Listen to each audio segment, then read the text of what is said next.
हमारा सनातन धर्म सबसे प्राचीन है। जब से सृष्टि हुई है तब से सनातन धर्म में ब्राह्मण का महत्व रहा है। सबसे पहले ब्राह्मण की उत्पत्ति हुई है, इसलिए ब्राह्मण को अग्रज कहते हैं। और इसके बाद में अन्य वर्णों की उत्पत्ति हुई। शूद्र के लिए हमारे यहाँ अंत्यज कहा गया है, यानी अंत में जन्म लेने वाला। हमारे यहाँ कोई भेदभाव नहीं है। भेदभाव होते हुए भी चारों वर्ण एकता के सूत्र में बंधे हुए हैं। साधना की दृष्टि से एक वर्ग दूसरे वर्ग में किसी प्रकार का व्यवधान पैदा ना करे, इसलिए हमारे यहाँ परहेज की भी व्यवस्था है। किसी की साधन में कोई बाधा ना दे। इस आधार पर छुआछूत या परहेज या संयम नियम की जो मान्यताएं रखी गई हैं, वे इसी आधार पर हैं, घृणा की दृष्टि से नहीं। घृणा की दृष्टि से किसी प्राणी से भी सनातन धर्म में घृणा नहीं की गई, द्वेष नहीं किया गया। हमारे जितनी भी मानव जाति है सब हमारे भाई बंधु हैं, कुटुंब हैं, परिवार हैं। वसुधैव कुटुम्बकम, इस भावना को लेकर के ब्राह्मण ने अपना जीवन बताया है। ब्राह्मण अपने तप से, अपने ज्ञान से, अपने सदाचरण से सबसे बड़ा साधक होने के कारण उसको समाज ने अधिक महत्व दिया है। इसमें कोई भेदभाव की बात नहीं है। इसी संबंध में एक पुरानी रचना है, वो हम आपको सुनाने जा रहे हैं। सुनिए। ब्राह्मण की महिमा। ब्राह्मण बैठे पताल छलो बलि। वामन भगवान ने जगत के कल्याण के लिए राजा बलि से और दान लिया था, राज्य ले लिया था।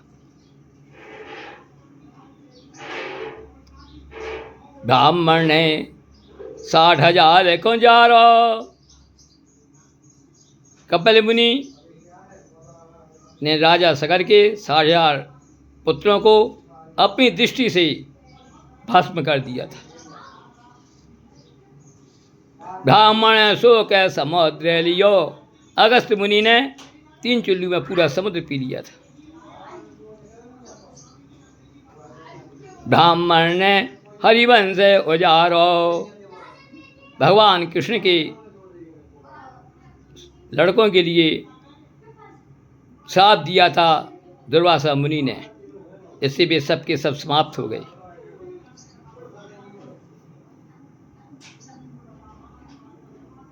ब्राह्मण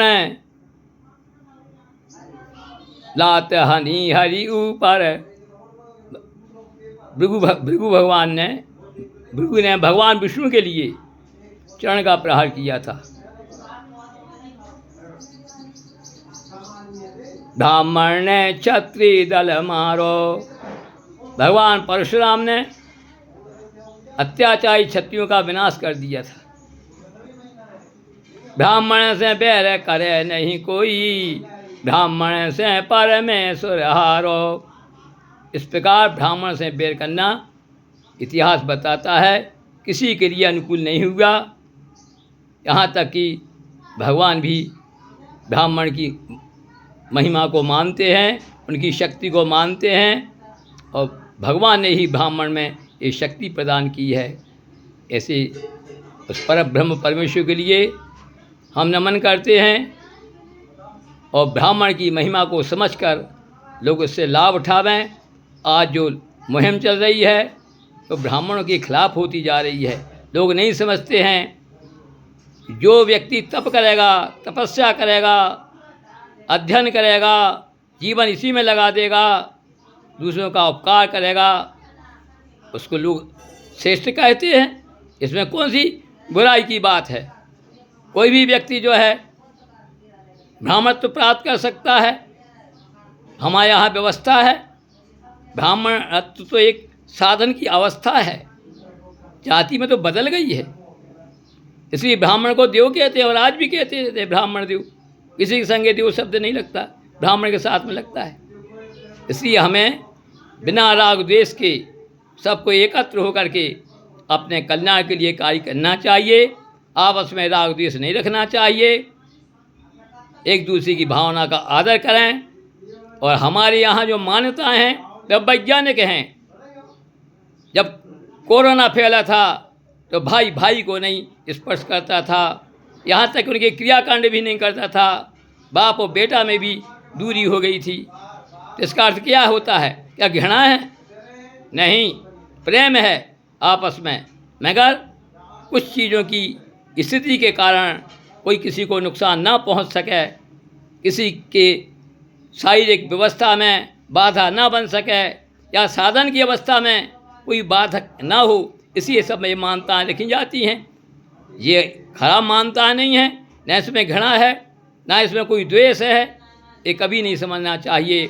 सबको हिल मिल करके अपने जीवन को कल्याणमय सुखमय बनाने का प्रयत्न करना चाहिए और अपने राष्ट्र की उन्नति के लिए सबको एक होकर के काम करना चाहिए।